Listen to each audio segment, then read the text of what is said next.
कल एक प्रसंग चल रहा था कथा में। भगवान देवादिदेव महादेव भगवान शंकर कामाख्या पीठ पर जहां जहां पर मां आद्य शक्ति सती के शरीर के टुकड़े हुए हैं, जहां जहां शक्ति पीठ बनी है, उन शक्ति पीठों पर शिवजी भ्रमण करते करते सती सती सती जय माता दी, जय माता दी, बोलो बोलो जय माता। शिव सती सती कह रहे थे और हम जय माता दी कहें, क्योंकि हम मां कह सकते, सती क्यों? कामाख्या पीठ पर देवी भागवत कहती है, मां कामाख्या के उस शक्ति पीठ पर शंकर जी बैठकर उनके शरीर से एक दिव्य ज्योति निकलकर मां कामाख्या की उस पीठ से भी एक ज्योति निकलती है जो शिव ज्योति से मिलती है। शिव बैठे बाबा, कोई तुमसे पूछे कि सबसे पहली नवरात्रि कहां से प्रारंभ हुई, कौन ने करी, जवाब देना कि मेरे देव अधिदेव महादेव ने मां सती की याद में नवरात्रे 9 दिन कामाख्या पीठ पर बैठकर मां आद्य शक्ति की आराधना करी है, साधना करी, सती का स्मरण किया, सती का स्मरण। और कौन है जिसने सती माता का स्मरण नहीं करा? ये जितनी शक्ति पीठ है, माता सती का ही तो स्थान है। कौन है मां जगत जननी का जिसने भजन नहीं करा, मां दुर्गा का स्मरण नहीं करा, मां आद्य शक्ति अंबा का स्मरण नहीं करा?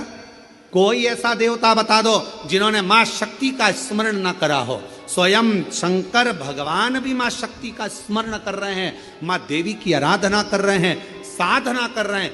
क्यों?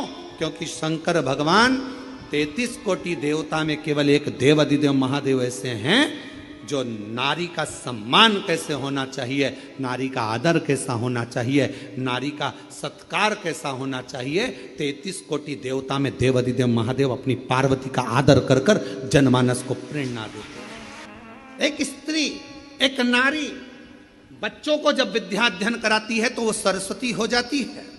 एक नारी जब पति कर्जे में लदालूम हो जाता है, उसके पास कुछ नहीं रहता, एक पत्नी अपने मायके के भी जेवर उतार कर लाकर देती है कि कर्जा चुका देना, तब वो नारी महालक्ष्मी बन जाती है।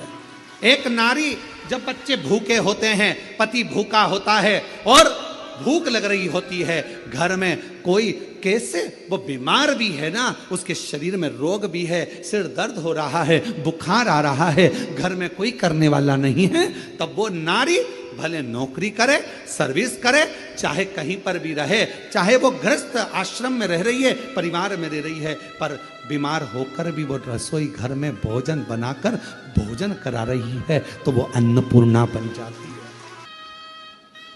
बच्चों को पढ़ा रही है, सरस्वती बन गई।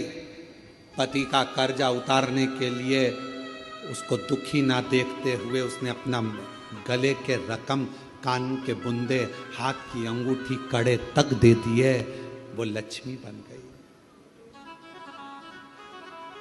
बीमार होने के बाद भी वो भोजन बनाकर अपने बच्चों को, पति को, परिवार को खिला रही है, वो अन्नपूर्णा बन गई। और जब अपने पति, अपने परिवार और अपने बच्चों पर दुख आता है तो वो चंडी भी बन जाती है, वो चंडी भी बन जाती है।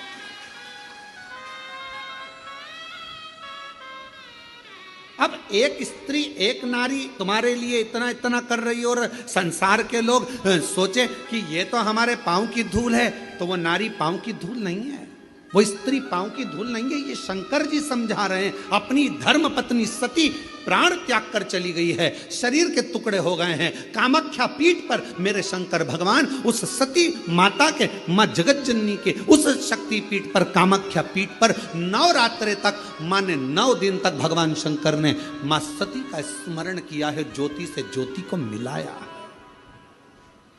ज्योति से ज्योति को। ये नवरात्रे, ये भारत की भूमि पर सनातनियों के लिए, सनातन धर्म के लिए नवरात्रे काय के लिए आते हैं? ये नवरात्रे माँ दुर्गा की आराधना करने के, साधना करने के साथ में ये नवरात्रे आते हैं अपने भीतर की आत्म ज्योति को परमात्मा की ज्योति से, माँ जगत जननी की ज्योति से, आद्य शक्ति से, भवानी से, शिव से, इस भीतर की आत्म ज्योति को उस ज्योति से मिलाने के ये नवरात्र काय के लिए आते हैं?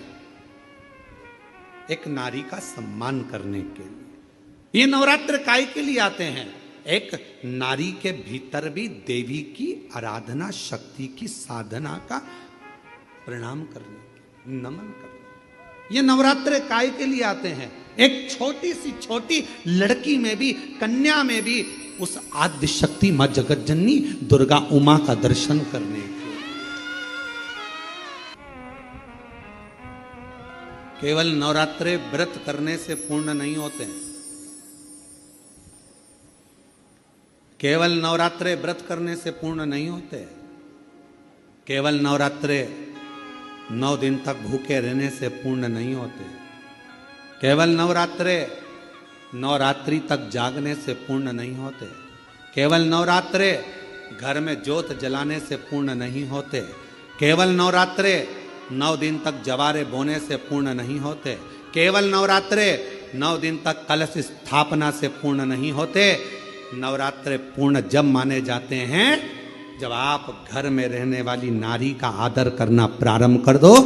प्रत्येक कन्या में, प्रत्येक बच्ची में तुम्हें मां जगत जननी का स्वरूप नजर आने लगे और आप स्त्री को सम्मान देने लगे, आदर करने लगे, तो समझना कि नवरात्रे सिद्ध हो गए।